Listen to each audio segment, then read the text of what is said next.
마태복음 제11강 화평케 하는 자는 복이 있나니. 마태복음 5장 9절 말씀. 화평하게 하는 자는 복이 있나니 그들이 하나님의 아들이라 일컬음을 받을 것이니요. 아멘. 아멘. 추가 한고 드리면 그 가정예배 집중기간으로 우리가 8월 달에 드려지는데 8월 달 그 20일 주간까지 꼭 필경대에서 여러분들 가지고 가셔서 어린 자녀들 있는데 가정예배 드리시고 그 자녀들을 위해서 어떻게 기도할 건지 구체적으로 그 기도 제목을 거기다 실어놨습니다. 따로 앞뒤로 그냥 기도하시는 게 아니라 굉장히 구체적이에요. 그것도 그 어린 자녀들 있는 분들은 꼭 가지고 가셔서 자녀들을 위해서 날마다 기도해 주시면 참 좋을 것 같습니다. 기도하겠습니다. 참 좋으신 아버지 감사합니다. 우리 사랑하는 성도님들 비가 오는 날씨에도 불구하고 하나님 앞에 주일 예배 자리로 나올 수 있도록 은혜를 주셔서 감사합니다. 우리가 이 한 주도 하나님을 의지하며 살아갈 수 있도록 도와주시고 날마다 믿음 가운데 살아가는 모든 성도님들 될 수 있도록 인도하여 주시옵소서. 하나님, 특별히 여름 사역 기간입니다. 하나님께서 은혜를 충만하게 부어주시고 계속되는 어려움 가운데 더위 가운데 있지만 우리가 늘 하나님을 의지하고 하루하루 승리할 수 있도록 인도하여 주시옵소서. 예수 그리스도의 이름으로 간절히 기도하옵나이다. 아멘. 팔복을 새벽기도 시간에 전에 특별 새벽기도 때 6번을 했습니다. 오늘은 이제 2번 남았는데 그 화평케 하는 자는 복이 있나니 이번 주와 다음 주에 또 나머지 8복을 하도록 하겠습니다. 과거 영국에서 한 귀부인이 유명한 미술가이자 건축 평론가였던 사상가인 존 러스킨이라는 사람을 찾아왔습니다.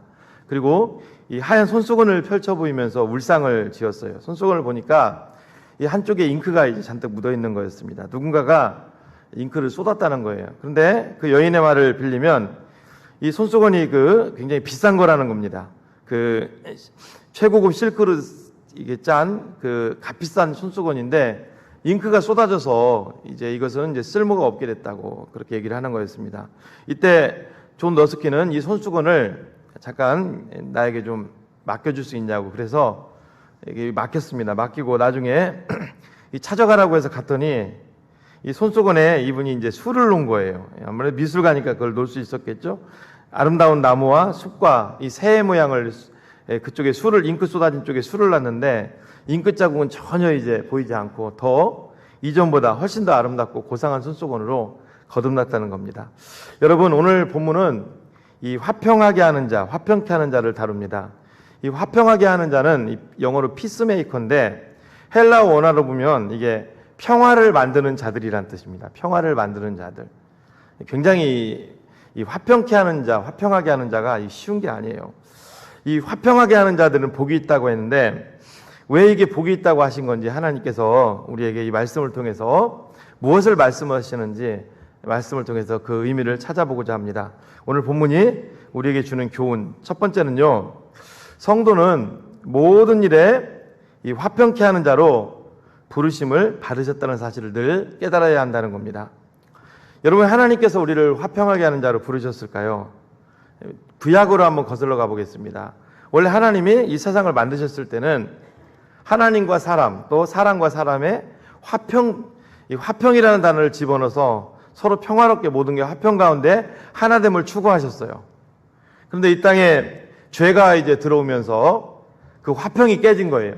하나님과 사람과의 화평이 깨지고 또 사람과 사람과의 사람 사이의 그 화평이 깨진 거예요. 그러면서 이 세상은 이제 서로 정죄하고, 여러분 선악을 알게 하는 나무가 선악과잖아요. 사실 선악을 알게 한다는 게 썩 좋은 말은 아니거든요. 원래 선악은 누구의 몫이에요? 하나님의 몫이잖아요. 근데 이 선악과를 먹음으로 인간이 이 선악을 알게 되면서 이 세상에 나온 게 뭐냐면 서로 정죄하는 거예요. 원래 정죄는 사람이 하는 게 아닙니다. 하나님만이 하실 수 있는 거예요. 정죄 문화가 이제 들어오게 되고 그러면서 그 가운데 분쟁이 일어나게 되고 다툼이 일어나게 됐다는 거예요. 이 죄악 가운데 있는 인간에게 하나님께서 다시 우리에게 이 사라진 화평을 회복시켜 주기 위해서 보내주신 분이 있습니다. 그분이 바로 우리의 구원자 예수 그리스도인 줄로 믿습니다. 그래서 고린도후서 5장 21절에서 사도 바울은 이렇게 얘기를 합니다. 우리 같이 한번 읽어볼까요? 시작. 하나님이 죄를 알지도 못하신 이를 우리를 대신하여 죄로 삼으신 것은 우리로 하여금 그 안에서 하나님의 의가 되게 하려 하심이라. 그 예수 그리스도가 이 땅에 오시면서 우리에게 주신 놀라운 쾌거는 죄의 사함이죠. 그러면서 이 화평이 이 땅 가운데 다시 회복됐다는 겁니다. 그래서 에베소서 2장 13절로 15절을 보면은요, 이건 제가 읽겠습니다. 이제는 전에 멀리 있던 너희가 그리스도 예수 안에서 그리스도의 피로 가까워졌느니라. 그 다음에 그는 우리의 화평이신지라. 둘로 하나를 만드사 원수된 것 곧 중간에 막힌 담을 자기 육체로 허시고 법조문으로 된 계명의 율법을 폐하셨으니 이는 이 둘로 자기 안에서 한 새 사람을 지어 화평하게 하셨다. 이게 어렵게 쓰여졌는데 결국 이것도 예수 그리스도께서 이 땅에 오셔서 하신 일은 뭐냐면 율법을 이루신 거잖아요. 그러면서 우리에게 화평을 주셨다는 거예요. 그럼 우리 구원받은 자들은 그럼 어떻게 살아야 되는가? 고린도후서 5장 18절에 사도 바울이 정확하게 얘기를 하고 있어요. 자, 읽어볼까요? 시작. 모든 것이 하나님께로서 났으며 그가 그리스도로 말미암아 우리를 자기와 화목하게 하시고 또 우리에게 화목하게 하는 직분을 주셨으니. 예, 예수님을 믿는 자들에게 하나님이 주신 귀한 직분이 있는데 그게 바로 화목하게 하는 직분이라는 거예요. 오늘 본문에 나오는 이 화평케 하는 직분이라는 겁니다. 사랑하는 성도 여러분, 우리는 교회에서 다양한 직분을 가지고 살아갑니다. 그런데 공통분무, 공통적인 직분이 있는데 바로 그게 화평케 하는 직분이라는 거예요. 골로새서 1장 20절에도요. 그의 십자가의 피로 화평을 이루사 만물고 땅에 있는 것들이나 하늘에 있는 것들이 그로 말미암아 자기와 화목하게 되기를 기뻐하십니다. 우리는 하나님과의 화평, 사랑과의 화평을 늘 추구하며 살아가야 될 줄로 믿습니다. 그래서 로마서 12장 18절에도요. 우리에게 바울이 이렇게 얘기를 합니다. 읽어볼까요? 시작. 할 수 있거든 너희로서는 모든 사람과 더불어 화목하라. 여러분 여기 이 모든 사람과 더불어 화목하라 할 때 이 화목하라는 헬라어로 에이레뉴라는 동사인데요. 이게 무슨 뜻이냐면 화평을 유지하라는 겁니다. 화평을 지키라는 겁니다. 여러분 가정에서든 교회, 직장 어디에서든 우리 그리스도인들이 늘 명심해야 되는 게 뭐냐면 이 화평을 지키라는 거예요. 믿습니까?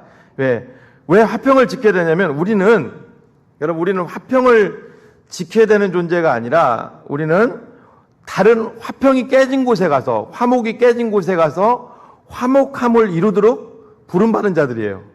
마치 여러분 우리가 그 위급한 일이 생기면 119 구급대를 부르잖아요. 그렇죠? 그럼 119 구급대는 뭐 하는 사람이에요? 그 위급한 현장에서 어떻게 해서든지 그 현장을 좋게 만드는 사람이지 더 위험하게 만드는 사람은 아니잖아요. 그렇죠? 마찬가지로 왜 화평을 하나님께서 우리에게 지키라고 하냐면 우리는 오늘도 눈을 뜨면은 어느 곳에 가든지 깨진 곳을 갖다가 하나님 안에서 회복시키는 게 우리의 임무인데 우리 가정이 깨지고 내 속에 있는 내 자아, 내 모든 것이 가치관이 다 깨져버리면 그 일을 못 하잖아요. 그러니까 먼저 우리 자신이 화목하도록 지키라는 거예요. 그래서 여러분 저도 목회자로 부르심을 받고 이제 이 자리에 서 있습니다만은 마귀의 공격이 뭘까요? 어떻게 해서든지 깨트리려고 하는 거예요. 가정을 깨트리려고 하고 갈등을 조장하고. 왜요? 목회자를 깨트리게 되면 말씀을 전할 때 목회자로 결국은 제가 이 자리에서 하는 것도 결국은 화목케 하는 직분이거든요. 여러분들을 회복시키는 직분이거든요. 근데 그걸 못하게 하는 걸 마귀가 너무나 잘하기 때문에 공격하는 거라는 거죠. 근데 중요한 것은 이 화목을 우리가 시키는 거, 화평케 하는 직분, 이것을 그럼 우리는 어떻게 하느냐? 우리 능력으로 하느냐? 그게 아니죠. 세상 사람들도 할 수 있습니다. 세상 사람들도 태어날 때 천성적으로 온유한 사람은 얼마든지 할 수 있어요. 그거를. 그러면 어떻게 우리는 이 분열의 현장, 이 어려움의 현장에 가서 화평케 할 수 있느냐? 그것을 저는 그 창세기 13장에서 잘 보여주고 있다고 생각합니다. 우리 창세기 13장으로 한번 가볼까요? 6절로 7절을 한번 읽어보겠습니다. 시작. 그 땅이 그들이 동거하기 전에 넉넉하지 못하였으니 이는 그들이 소유가 많아서 동거할 수 없었음이니라. 그러므로 아브라함의 가축의 목자와 롯의 가축의 목자가 서로 다투고 또 가나안 사람과 브릿 사람도 그 땅에 거주하였느니라. 이게 무슨 얘기냐면 여러분 창세기 13장이 이 내용이에요. 아브라함이 가나안 땅에 들어갔다가 기근이 왔어요. 그래서 애굽으로 내려갑니다. 그리고 다시 또 가나안 땅으로 들어왔어요. 근데 애굽에서 올라올 때 그냥 올라온 것이 아니라 또 많은 양의 그 가축 이런 걸 같이 데리고 옵니다. 같이 오는데 이 아브라함과 롯의 그 사이에 그동안은 평안이 있었어요. 그런데 가축이 많아지다 보니까 여기 보니까 가나안 사람들도 그 땅에 거주하고 있었다고 했잖아요. 그 가나안 땅 전체가 아브라함과 롯의 땅이 아니에요. 그들도 일정 부분 차지하고 있었는데 이제 그 목초지를 놓고 막 싸우는 거예요. 서로. 아무래도 그렇겠죠. 목초지가 이 목축업을 하는 사람들은 생명이잖아요. 싸우다 보니까 이제 문제가 생기는 거예요. 화평이 깨질 위기에 놓여 있는 거예요. 이때 어떤 일이 일어납니까? 8절로 9절을 우리 같이 한번 읽어볼까요? 시작. 아브라함이 롯에게 이르되 우리는 한 친족이라 나나노나 내 목자나 내 목자나 서로 다투게 하지 말자. 내 앞에 온 땅이 있지 아니하냐. 나를 떠나가라. 내가 좌하면 나는 우하고 내가 우하면 나는 좌하리라. 아브라함이 딱 나서가지고 이걸 중재를 하는 거예요. 여러분 참몰도 위아래가 있습니다. 그렇죠? 일단 어려움이 있을 때는 당연히 조카가 양보를 해야죠.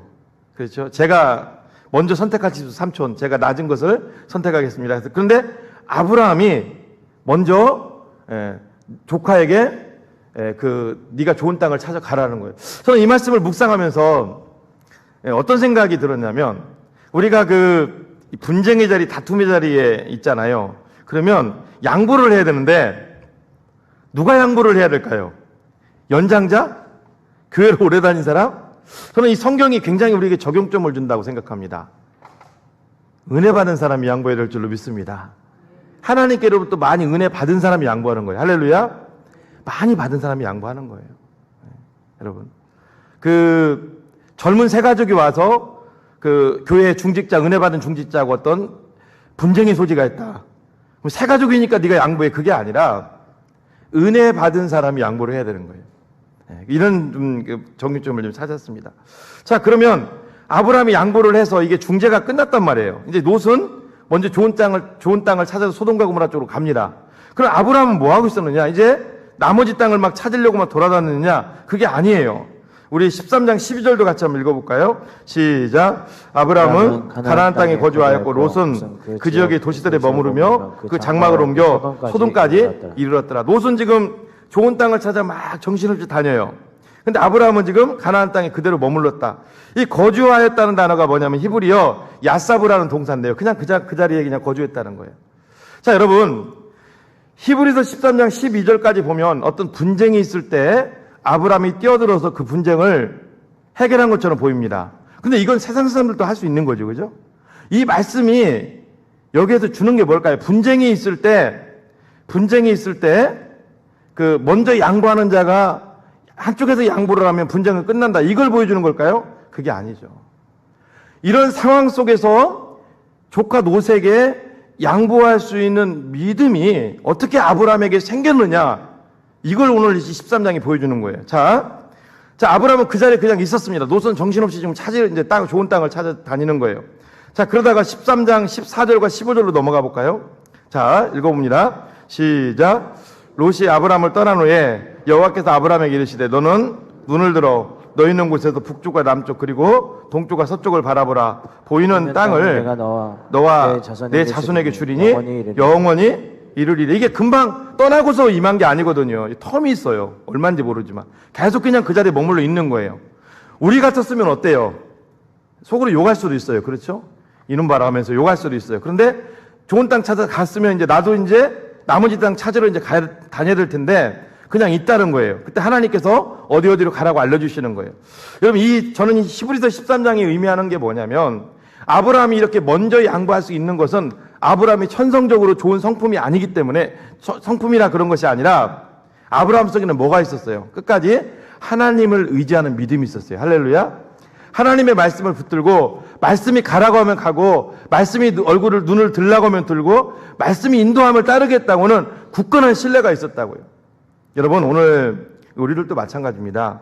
하나님께서 우리를 화평케 하는 직분을 우리에게 주셨다고 분명히 서두에 말씀을 드렸습니다.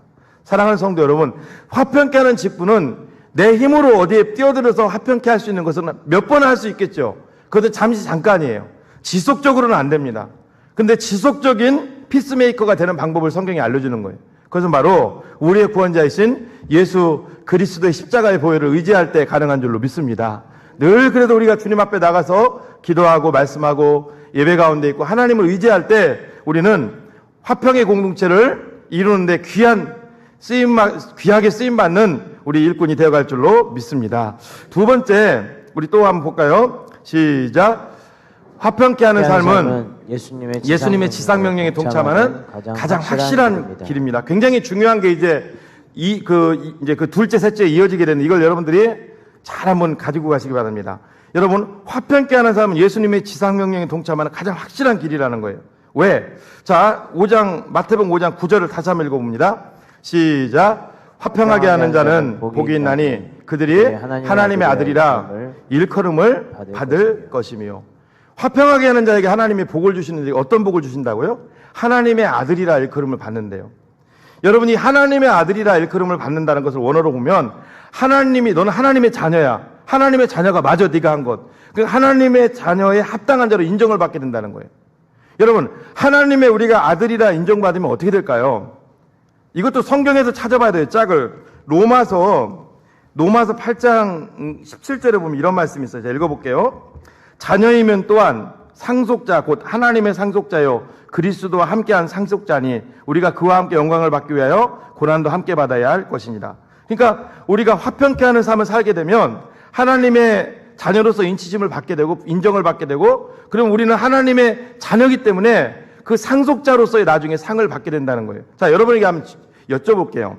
우리가 이 세상에 여러분 어떤 분은 50년, 80년, 100년 이렇게 살잖아요. 우리가 모든 것에 하나님의 뜻대로 우리가 산다고 우리가 살잖아요. 정말 우리가 하는 게 다 하나님의 뜻일까요? 여러분들이 걸어가는 모든 길이 다 하나님의 뜻일까요? 저는 아니라고 봅니다. 그렇죠? 목회자도 우리가 하나님의 뜻대로 간다고 하지만 모든 게 하나님의 뜻일까요? 하나님의 뜻이 아닌 길로 가다가 또 오고, 그렇죠? 다시 하나님 돌이켜서 오고, 그런 경우도 많을 거라고 생각합니다. 왜냐?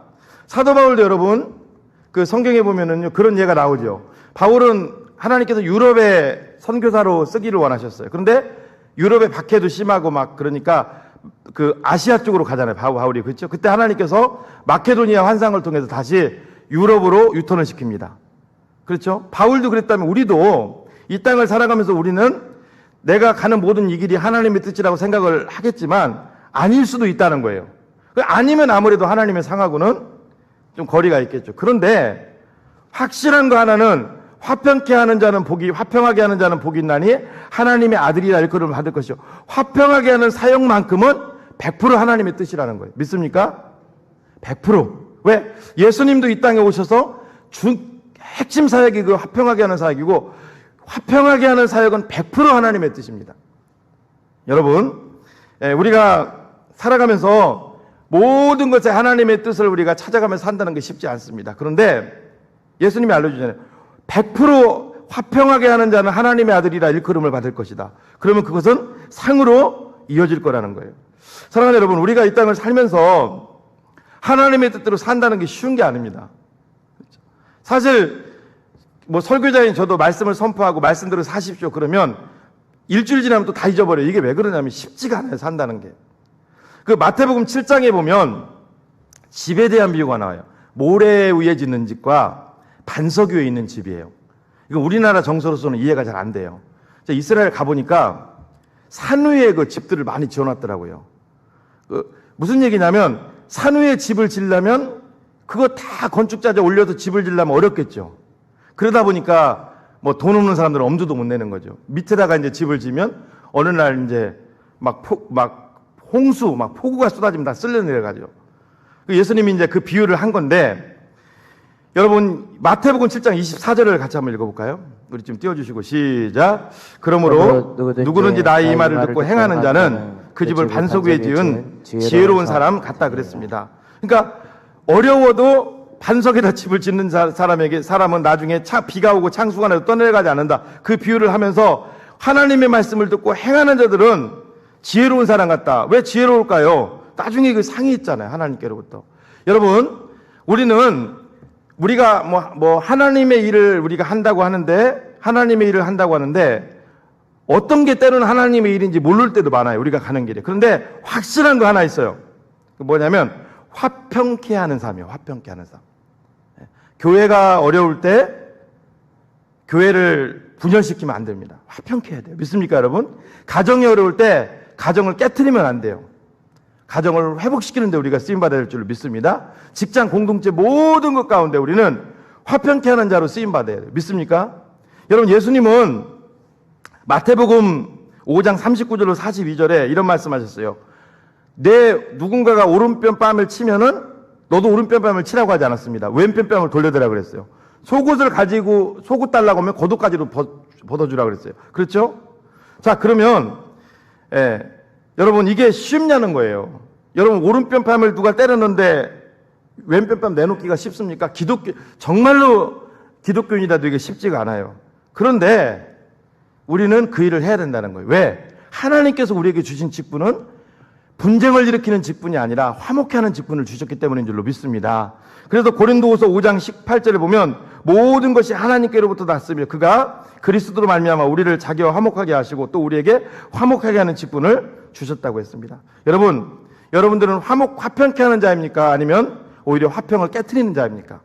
우리 자신을 한번 여러분들이 깊이 한번 되새겨 보십시오. 제가 예화를 하나 드릴 테니까 이 예화를 보면서 내가 어디에 해당되는지를 한번 자아진단을 한번 해보십시오. 어떤 동네에 두 집이 이렇게 이웃을 맞대고 살고 있었어요. 한 집은 시부모님과 아이들을 모시는 대가족이에요. 근데 한 집은 결혼한 지 얼마 안 된 신혼부부예요. 근데 대가족인 그 집은 늘 그냥 웃음꽃이 만개하는 거예요. 근데 신혼부부가 사는 집은 늘 그렇게 티격태격 싸우는 거예요. 근데 한 번은 이제 신혼부부가 젊은 부부가 사는 가장이 매일 싸우니까 도저히 안 되겠으니까 비결이 궁금하잖아요. 원래 사람이 많은 집이 더 갈등이 많아야 되는데 사람이 더 없는 집이 싸우니까 찾아갔어요. 찾아가서 과일 바구니를 가져가서 아니 싸우는 소리를 한번 못 듣겠다고 어떻게 그렇게 싸움도 안 하고 지내시냐고 우리는 매일 싸우는데 그랬더니 그 가장이 웃으면서 과일 상자를 전해받고 그런 얘기를 했다고 합니다. 비결이 있다고. 우리 집은 다 죄인들이기 때문이라고. 예? 그렇잖아요. 무슨 얘기 하시는 거냐고. 우리 집은 다 죄인들이기 때문에 그렇다고. 그러면서 이 얘기를 하는 거예요. 오늘 아침에 우리 아이가 초등학교 다니는 아이가 늦잠을 자다가 이제 막 학교 늦을 것 같으니까 일어나서 막 책을 챙겨서 가다가 외국에서 사온 유리로 된 고급 장식품을 이제 책상에 딱 놓여져 있었는데 그걸 깬 거예요. 어쩔 줄 몰라 하고 아이가 막 얼굴이 막 그러는데 이때 아빠가 출근 준비하고 막 아빠도 급하게 하다가 아빠가 나서서 그러는 거예요. 미안하다고. 내가 출근 준비한다고 너를 더 신경을 썼어야 되는데 아침에 수업 받으러 갔는데 놀래게 해서 미안하다고 그러면서 아이한테 사과하는 거예요. 그때 주방에서 있던 엄마가 바로 나오더니 여보 내가 미안하다고 내가 이 아이를 좀 더 일찍 내가 일어나서 깨웠어야 되는데 내가 늦게 일어나가지고 이런 일이 발생했다고 내가 미안하다고 사과를 하는 거예요. 그때도 시어머니가 저쪽 방에서 그 소리를 듣더니 오더니 아니다 얘들아 내가 정말 미안하다. 나이 살 먹고 분명히 내가 지난번에 그걸 깨질 것 같더라고. 그래서 내가 치운다고 했는데 이쪽으로 잘 옮겨놓는다고 했는데 그걸 안 치운 내가 늘 집에 있는 내가 정말 잘못이라고. 근데 시아버지가 또 뭐라고 하시냐면 아 괜찮다고 내가 용돈이 있는데 마침 용돈을 모아놓은 게 있으니까 이걸 갖다가 내가 더 좋은 걸로 내가 사다 놓겠다고. 그 얘기를 하니까 신혼부부가 할 말이 없어진 거예요. 여러분 싸움도 그렇습니다. 남편이 아내한테 싸움을 걸어와요. 뭐뭐뭐뭐 할 수 있죠. 그러면 아내는 입이 막 쫙 벌어져가지고 당신이 더 문제지. 막 대들면 남편이면 더 크게 벌어지는 거예요. 그러다가 나중에는 크게 싸움으로 치닫는 거예요. 여자든 남자든 마찬가지입니다. 사랑하는 여러분, 이게 쉽지가 않아요, 물론. 그러나 이게 만약에 예수님이 지금 오셔서 우리에게 방법을 택하시라면 어떤 방법을 택하라고 할까요? 우리 구원받은 우리에게. 대가족의 서로 용서하는 마음을 택하라고 할까요? 아니면 신혼부부의 서로 내가 잘났다고 대들면서 싸우는 걸 택하라고 할까요? 그건 물어보지 않겠습니다. 사랑하는 여러분, 마태복음 5장 44절을 띄워주실래요? 거기 보면 이렇게 얘기합니다.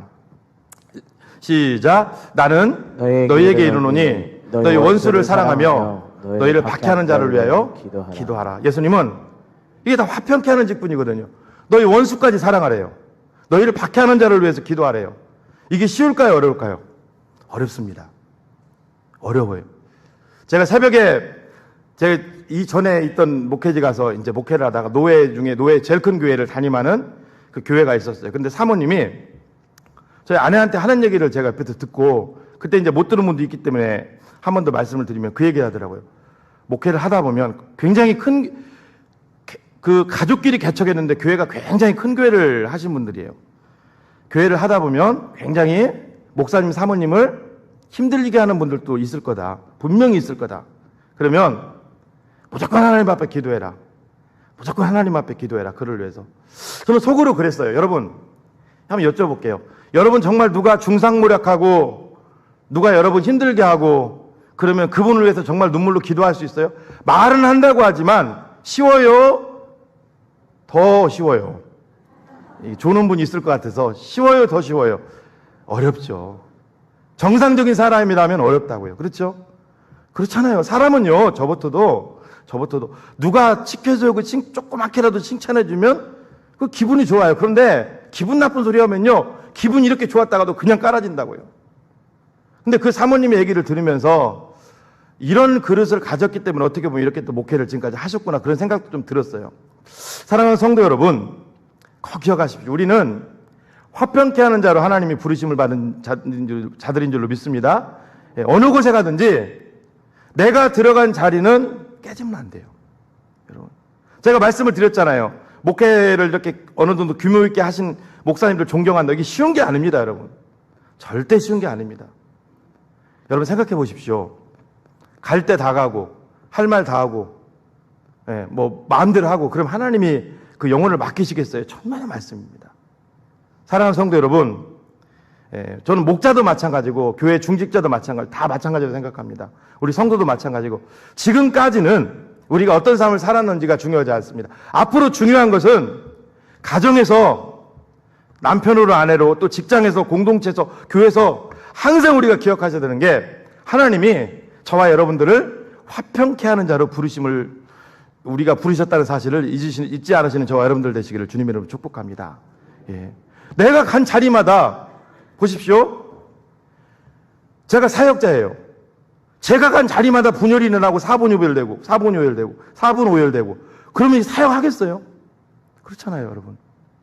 우리가 간 자리는 하나님이 우리를 지금 여러분들을 지금 그곳에 보낸 이유는 여러분들이 목자든 목원이든 분명히 저는 이유가 있다고 생각합니다. 여러분들을 통해서 하나님이 영광 받기를 원하시고 하나님께서 여러분들을 통해서 하시고자 하는 게 있다는 거예요. 믿습니까, 여러분? 절대로 여러분, 저는 우리 교회도 마찬가지로 생각합니다. 교회도 분명히 교회가 하나가 돼야 됩니다. 여기 뭐 크게 써 있잖아요. 같은 말, 같은 마음, 같은 뜻, 같은 열매. 이게 뭐 다른 말로 얘기하면 뭐 어떤 목사님이 어떤 뭐 메시지를 내놓으면 거기에 무조건 하라는 게 아니라 뭐 이것도 뭐 같은 마음을 품으라는 것도 있겠죠. 본문의 해석을 보면. 근데 중요한 게 이게 하나가 돼야 됩니다. 교회는. 하나가. 절대로 이 화평을 깨는 일에 우리가 동참하지 마시고 모든 일에 하나님이 기뻐하는 삶을 사시는 저와 여러분들 되시기를 주님의 이름으로 축복합니다. 마지막 세 번째, 왜 그럼 우리가 이 화평케 하는 삶을 계속 추구해야 되는가? 첫째, 둘째는 지금 우리가 놓쳐도 이 세 번째만큼 반드시 가지고 가야 돼요. 반드시 가지고 가십시오. 이건 지금까지 몽롱한 상태에서 설교 들으셨다 해도 지금 이제 깰 때가 된 거예요. 예수님 오실 때만 깨는 것이 아니라 지금 이제 깨실 때가 됐어요. 이건 꼭 가지고 가셔야 됩니다. 자, 우리 제목 한번 읽어봅니다. 시작.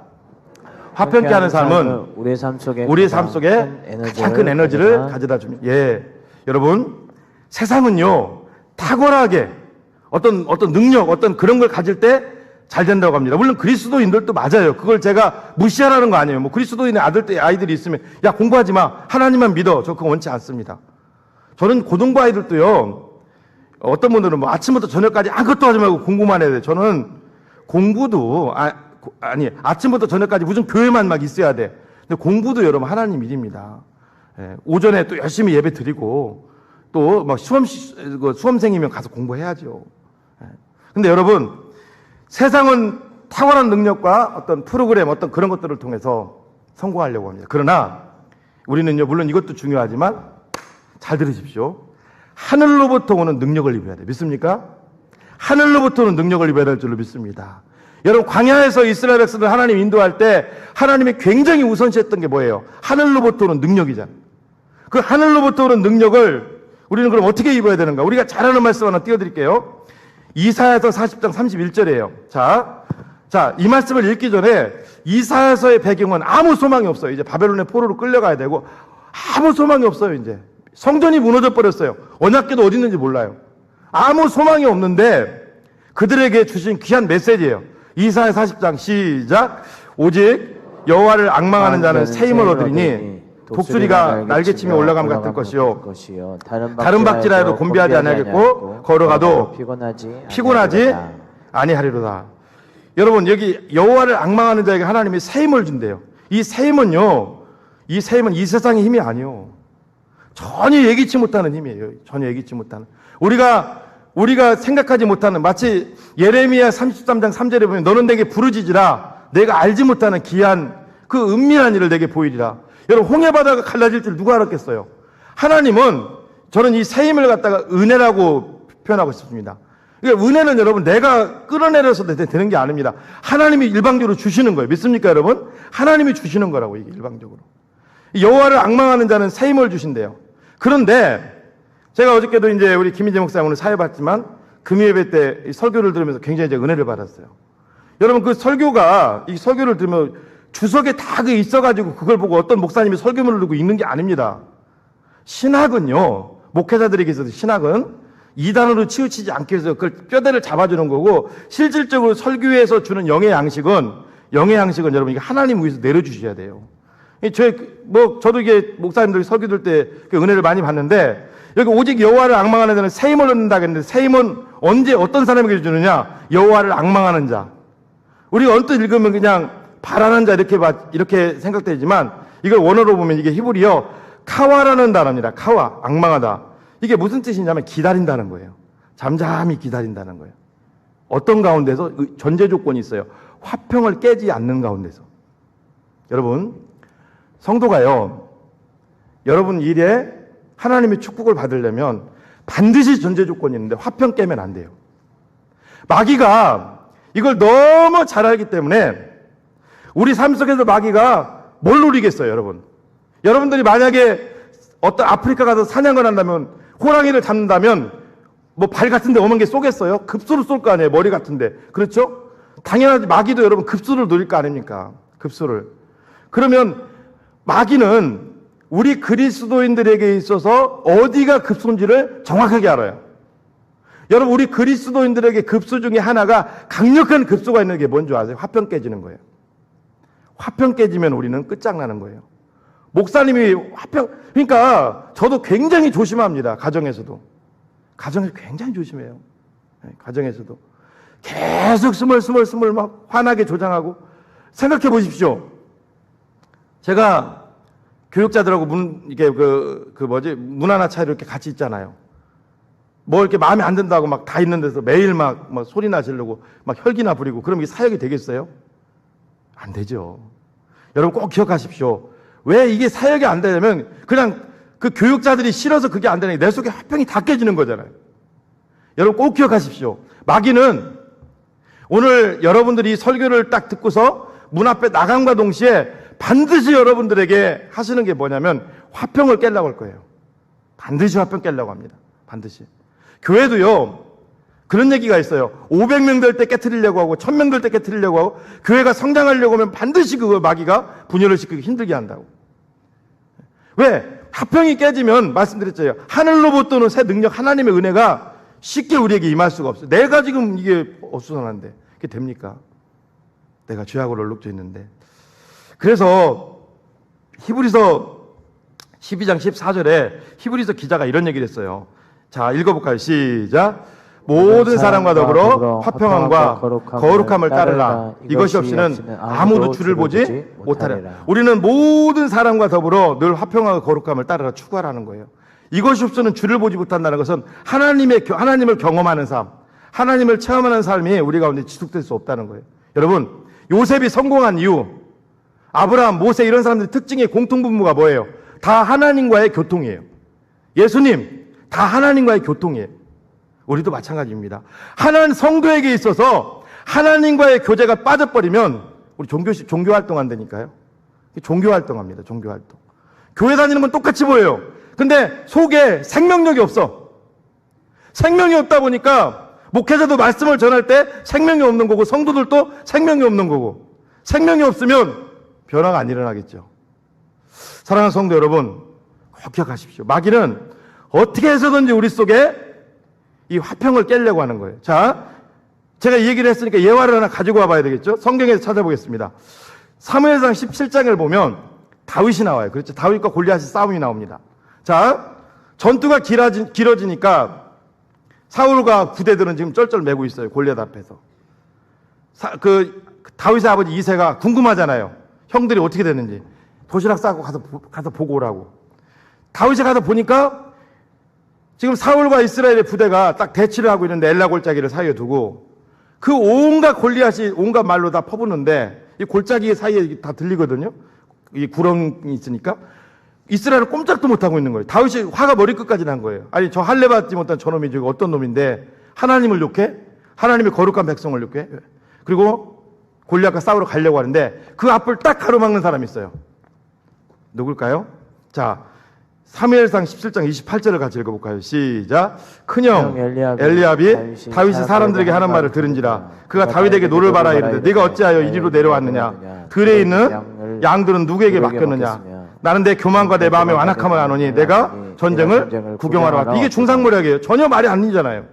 여러분 전혀 사실이 아니잖아요. 지금 전쟁 구경으로 온 거 아니에요. 그렇죠? 아버지 심부름, 아버지 뜻에 지금 아버지 뜻에 순종하는 것 뿐이에요. 그렇죠?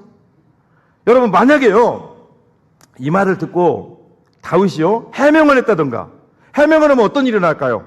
엘리압은 더 크게 막 화낼 거예요. 감히 네가 큰형한테 대들어? 막 그래서 막 둘이 싸우고 그러면 기분 나빠 갔을 거예요. 다윗이. 그렇죠? 그 속에 있는 그 하나님을 믿는 그 은혜 이게 다 깨져버리고. 그런데 다윗은요 사무엘상 17장 28절 밑으로 쭉 보게 되면요 대꾸도 하지 않아요.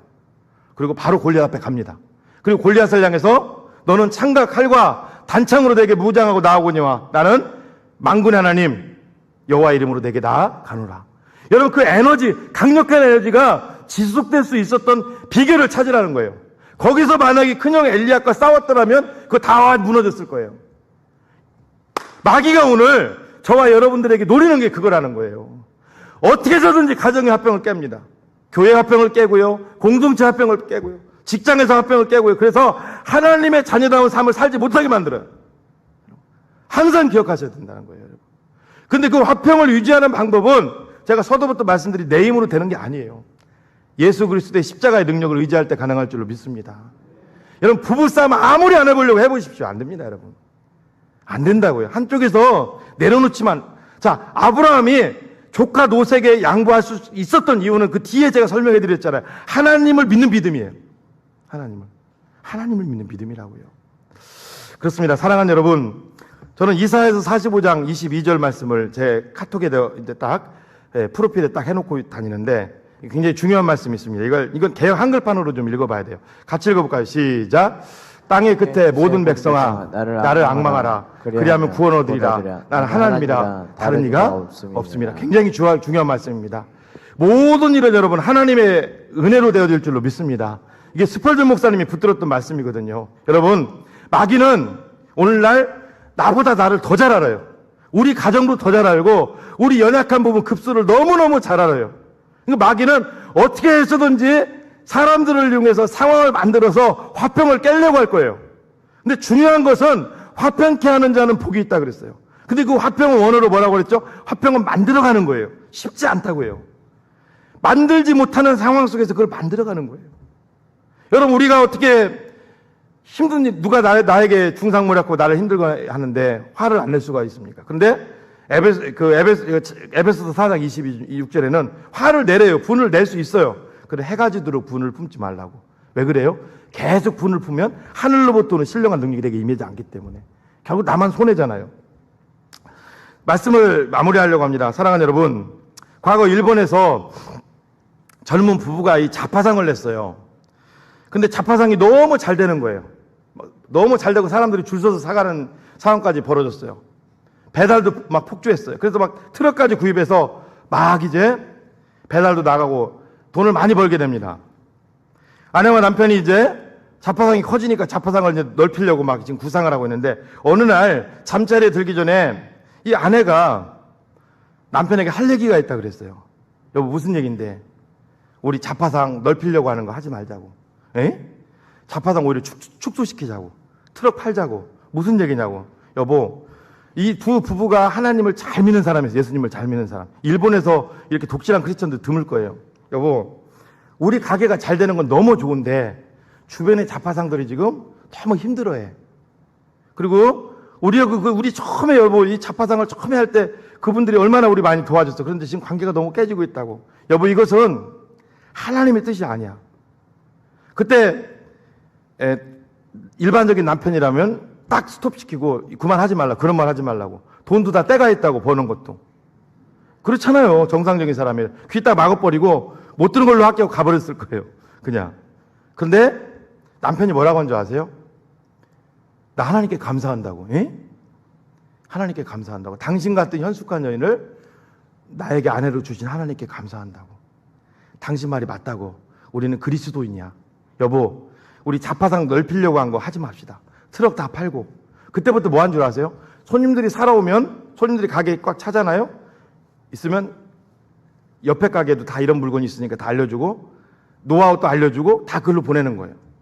자파상이 이제 그 바빴던 자파상 일이 점점 이제 느슨해지기 시작합니다. 이 여자분이 원래 아마추어로 글을 쓰는 사람이었거든요. 근데 이제 시간이 남으니까 이제 글을 틈틈이 쓰기 시작해서 일하면서. 그러면서 그걸 소설로 낸 거예요. 그게 바로 일본과 우리나라에서 크게 히트쳤던 빙점이라는 소설입니다. 빙점. 그리고 이 사람은 나중에 훌륭한 일본의 작가가 되는데, 미우라 아야코라는 여인입니다. 여러분, 자파상을 넓히고 계속 거기에 매진했더라면 돈을 많이 벌었겠죠. 집도 몇 채씩 얻었겠죠. 그러나 세계로 뻗어가는 소설 빙점은 나오지 않았을 겁니다. 그리고 일본의 유명한 여류 작가 미우라 아야코 씨도 탄생하지 않았을 거예요. 하나님, 그렇습니다. 우리는 꼭 기억하십시오. 화평케 하는 자로 부르심을 받은 자라는 거예요. 믿습니까? 예. 어느 곳에 가든지 화평을 추구하시는 저와 여러분들 되시기를 바랍니다. 그리고 이 세상을 살아갈 때 많은 하나님들 일이 있어요. 그런데 내가 이 설교를 준비하면서 느낀 게, 우리가 하나님의 일을 할 때 하나님이 어떤 상을 주실지 우리는 몰라요. 근데 문제는 하나님의 일이 또 아닌 것도 알 수 있어요. 근데 아닌 것도 있을 수 있어요. 그 가운데. 근데 중요한 거 하나는, 화평케 하는 것은 100% 하나님의 일이라는 거예요. 하나님이 정말 기뻐하는 일이라는 거예요. 믿습니까, 여러분? 가정을 세우고, 교회를 세우고, 공동체를 세우고, 하나님의 나라를 세우는 일에 여러분들이 들으시기를 바랍니다. 그 중심이 바로 화평케 하는 자라는 거예요. 그리고 화평케 하는 삶을 계속 살게 되면 가장 강력한 에너지입니다. 가장 강력한 에너지. 가정에서도 가장 강력한 에너지예요. 교회에서도 가장 강력한 에너지예요. 그렇죠? 정죄하는 거 좋습니다. 필요하죠. 그러나 하나님은 정죄하기 이전에 먼저 화평케 하는 직분을 우리에게 주셨다는 사실을 꼭 기억하시는 저와 여러분들 되시기를 주님의 이름으로 축복합니다. 기도하겠습니다. 하나님, 감사합니다. 오늘도 이 말씀을 통해서 우리가 무엇을 붙들고 살아가야 될지에 대해서 살펴봤습니다. 주여, 남은 인생 화평케 하는 일에 우리 자신을 드릴 수 있도록 인도하여 주시옵소서. 예수님의 이름으로 기도하옵나이다. 아멘.